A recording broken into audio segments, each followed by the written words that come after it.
Hello everyone, welcome to Just Invest Today. And today we have a great video for you guys. Today we're talking about Alibaba, man, and we're doing a deep dive on its earnings. I need you guys to tell me, this is an important video. Is there actually big issues with Alibaba that we're really not talking about? Maybe we're closing a blind eye to it. We're not really getting into the depths of the problem.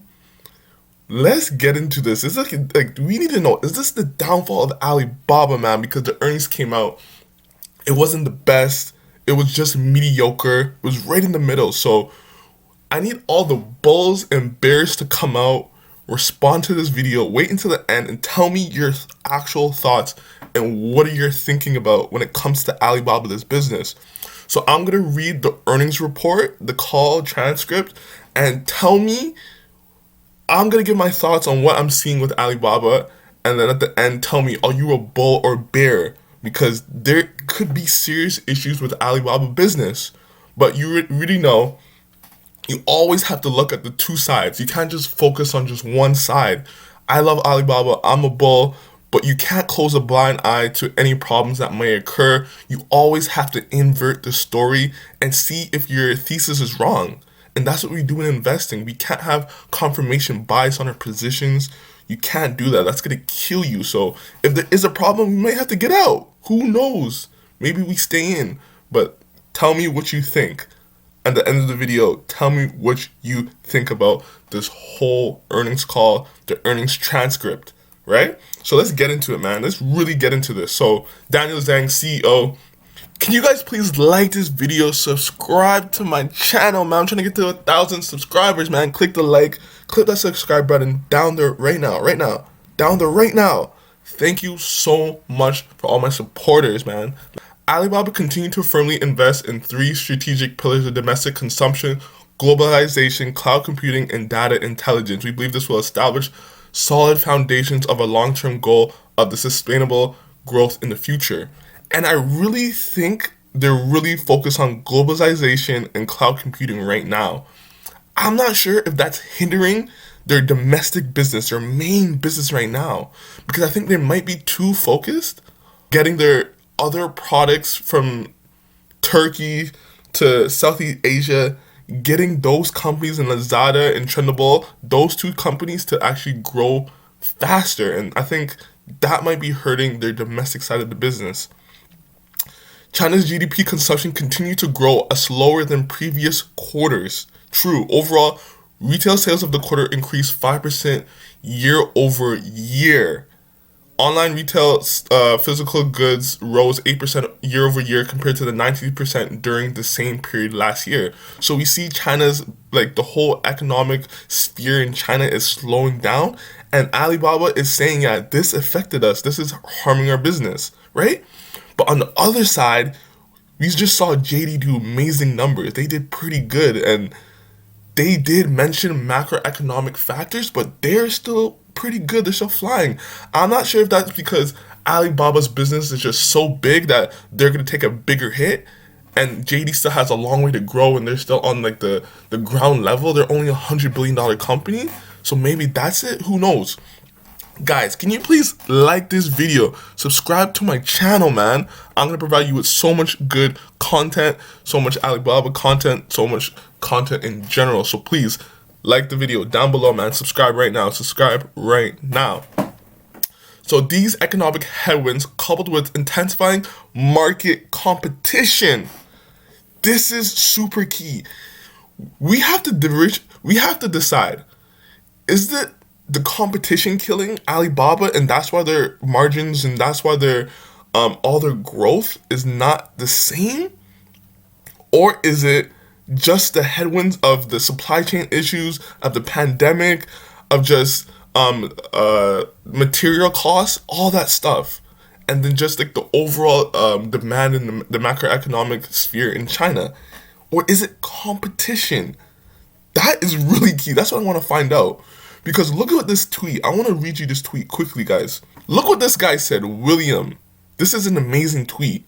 Because, Alibaba is, in the middle. It's, a weird part to be in.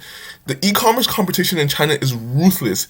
PDD is targeting and growing lower end market, and that's super true. Yo, PDD has like already what is it? 900 million people subscribing to their platform already. Marijuana already is targeting high frequency local. Duo on TikTok is entering the e-commerce live streaming market. JD focuses on high-end retail. What is Alibaba focusing on? All of the above. Alibaba tries to get all of that market. They're trying to get all of that, but these companies are very specific.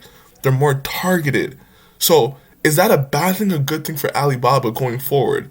Man, tell me down below, man. We gotta get into this, really. Like, are user growth that have seen promising progress in lower tier cities, which elaborate on later. So tabloid deals is actually gaining a lot of their subscribers and new like annual people buying into their products is usually through Taobao deals right now. So the net increase of 69 million, 20% growth year over year the past quarter. They grew 62 million new subscribers. Their annual active account grew to 953 million in China and 285 million overseas. So the people they have in their system in the network is still growing, which is really good. So we're committed to achieving our long-term target to serve 2 billion consumers globally. And that's what I love about Baba. They have this long-term vision, this very long-term vision, which is amazing, and that's what we want to see. So Taobao grew over 400% year over year. The community market business is almost like PDD. That section of those lower tier cities, that is growing that's growing crazy, and that's still providing Alibaba with a lot of growth. But the thing is that that's a negative business. Like, it's not really generating revenue right now because you really gotta compete with PDD. You gotta do a lot of promotions. The margins on those products are not the same. So that's an issue. So this is where I see, like, look at this right now. This is the main thing with Alibaba. I think globalization is what Alibaba is really focused on. And that's where they're going to have long-term success for short-term pain. Because no other company in China is doing the whole overseas market like Alibaba. So achieving 285 million annual active users, consumers, and 33% revenue growth during the quarter. Southeast Asia, Lazada, produced 82% order growth. Remember this, that's 82%. Trendyol, the largest e-commerce platform in Turkey, delivered GMV growth of over 80%. So that's what I'm seeing. That's what I'm thinking about Alibaba right now, and that's what it's really focusing on. AliExpress too it had a decline, but AliExpress overseas is still amazing. And they have their logistics sphere still doing good. And then Alibaba Cloud delivered revenue growth of 33% year over year. So that's what I'm seeing. I'm seeing the focus on cloud. Cloud is really going to start generating profit, generating returns in the future. And Alibaba is the main participant in that whole cloud sphere. So they're getting all the customers, they're getting all the people, they're getting everything right now. So the cloud is still the main attraction for Alibaba. Then you have the overseas businesses. And remember, they're not focusing on monetization right now. They're not focused on that. They're just focused on getting customers, getting consumers, getting people acclimated to the products, to the everything around the system, so they build a network. They're not focusing on actually generating a profit with those companies. So that's how I'm seeing long-term gain there. Like, they're going to start monetization when they find that they have a larger customer base, right? So that's what I'm seeing. Look at the Turkey market. E-commerce volume expected to double in 2021. Projected to see 49 billion this year, and they expect it to double again in 2022. So they understand the market in Turkey right now. It's going to explode. Look at this. Southeast Asia e-commerce market. Look at this. 29 billion, 38 billion, 51 billion, 67 billion, 88 billion. They're really heading in that direction. They're seeing the explosive growth right now in these countries, and then they're just hitting it head on. So, is that a good idea, a bad idea right now? Or should they continue to focus on just their domestic China operation of Tmall and Taobao? So they just focus on that. Because now they're focusing on chips, and they're focused on building like new semiconductors, new chips. They're investing a lot of money on new initiatives, new technology that they keep saying they're investing for the future. They're investing all that money to pay off in the future. So that's why their earnings were so down. Do you believe that? Or do you believe it's the competition coming in? Do you believe it's the macroeconomic factors that they keep saying? Do you believe it? Or do you trust management words on that? That's just gonna climb back. September quarter due to increasing marketing. Like look what they're doing. This is what they're talking about. September quarter due to increasing marketing and promotional spending for user acquisition and engagement for mobile commerce businesses such as Tibao, Deals, Lazada, Alime. So this is key right here. Increasing marketing and promotional spending.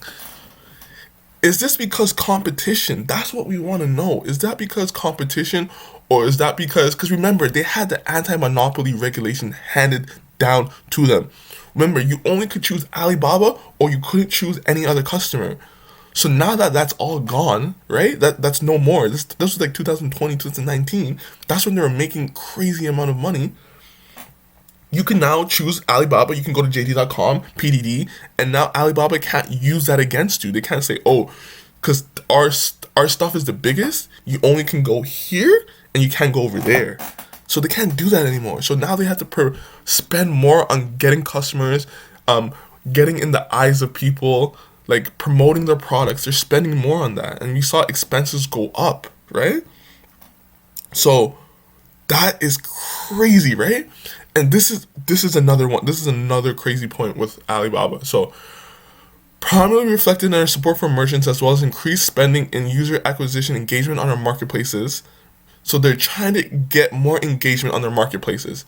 Is that because other people are going other places or just because the macroeconomic sphere? So it's excluding our merchant support program standings. Merchant support. So they're spending on the merchants to actually kind of stay there and stand strong in their freaking Tmall and Taobao. The growth of e-commerce before key strategic investments was similar to that of our CMR revenue growth, suggesting that margins of China retail marketplace. The decline primarily reflects 12.6 billion year-over-year increase in combined losses of key strategic areas such as Taobao Deals, local consumer services, community marketplaces, and Lazada. So the community marketplaces, that whole revenue went way down. It just went way down. Something happened. The CMR is growing 3%. This used to grow 26%, 36%. So look what they're blaming it on. The CMR growth were primarily tied to single-digit specific good GMV growth that resulted from slowing market conditions. Do we believe them? Slowing market conditions and more players entering in the sector of the China e-commerce market. So more players are entering the China e-commerce market. Is this putting pressure on Alibaba? Are they spending more money? Are they trying to getting too aggressive now, trying to get customers, increasing the expenses? And are they gonna able to just kind of go back on that, revert back to what they've been doing in the past and generating crazy amount of earnings just from the solid business and being able to stay strong and stand pat? Because they are still the largest e-commerce player. The customer management revenue. This is super key. This is how Alibaba gets his commissions, gets his main money from all the advertising that the people have to do on their platform, the advertising and the commissions revenue that they get. So look, 2021, it was 36%. Now it's only 3%. Jeez. What is that due to? Is that due to competition, macroeconomic effects, supply chain issues, the slowdown in China, or competition? Because guys, if it's competition, this could turn out bad, man. Very bad. If they're slowly just hitting down on Alibaba's growth, on its margins, on everything, that can just slowly deteriorate the business. So guys, tell me down below, what do you think it is? Tell me. So I just wrote a random notes. This is my ending thesis on what I saw with this report. So here it is. Positive. Growing revenue 29%. Overseas business growing fast. Help continue from Alibaba's growth moving forward as China's slowdown. So that's what I'm seeing. The overseas businesses are going to drive the growth. So we're not limited just to China, which I think is amazing. Cloud computing growing 30%. Growth of revenue become more diversified. So the growth of revenue is not just mainly China, and they mentioned that like their revenue is not going to be just China anymore. It's going to be all over the place, which is amazing because we know how bad it is when the business is just reliant on one demographic. Value creation, then monetization. They mentioned this. They're worried about value creation, building a network, and then later on, when they're more settled, their long-term goals are almost met, they can start monetizing the network. So they're gonna focus on that later, but it might hurt the short term. So that's what we have to understand. International development growth could take several years. Can you wait? That's what they said. They mentioned that international growth can take several years because they're very long-term focused. So the negatives now. Tell me, this is what I'm saying. Tell me what you think. Are you bullish, bearish? Do you agree with me? Do you disagree with me? Rate it down. Negatives. How about would the macroeconomic factors hurt Alibaba, slowing economy? How much is the macroeconomic factor affecting Alibaba? Is it more macroeconomic or is it more competition?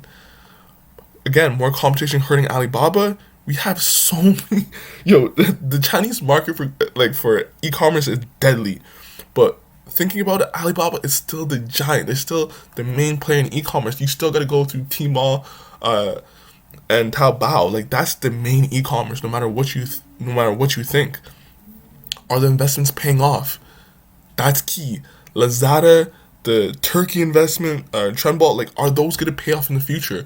Can we depend on management to give us a return on our money for actually paying into the business and getting those business to be successful, to see actual money, not just revenue growth, but money coming back to us? Is the pick one of two? Remember the anti-regulation monopoly that Alibaba had? They had the pick one or two. Is that hurting the business now that they can't do that anymore? They can't tell merchants to pick us or you can't go anywhere else. They can't. They're not doing that anymore. So, is the regulation crushing Alibaba's business? So overall, even after all these okay, I grant you, say just hypothetically, all these negatives are true. Alibaba only grows 15% a year. The business is still undervalued, giving us a huge margin of safety. So we have business dominance, the main player in the e-commerce. They still have international growth, cloud computing, and how cheap the business is. That's giving us a huge margin of safety, even if I'm giving you they're only growing 15% a year, and that's nothing. And I still think they can grow higher than that. The next question I have to ask, can all e-commerce platforms produce strong growth going forward? Does it have to be just one or the other? And that's my question for you. Like, does it have to be PDD, JD.com, or Alibaba? Like, why can they all be successful in China? Like, why does it have to be one or the other? Tell me what you think, man. So, guys, like this video, subscribe to my channel, man, and tell me what you think. Is Alibaba down for it? Is it done out? Am I just being too cautious? What do you think, man? So, like, subscribe to my channel. I'm out. Peace!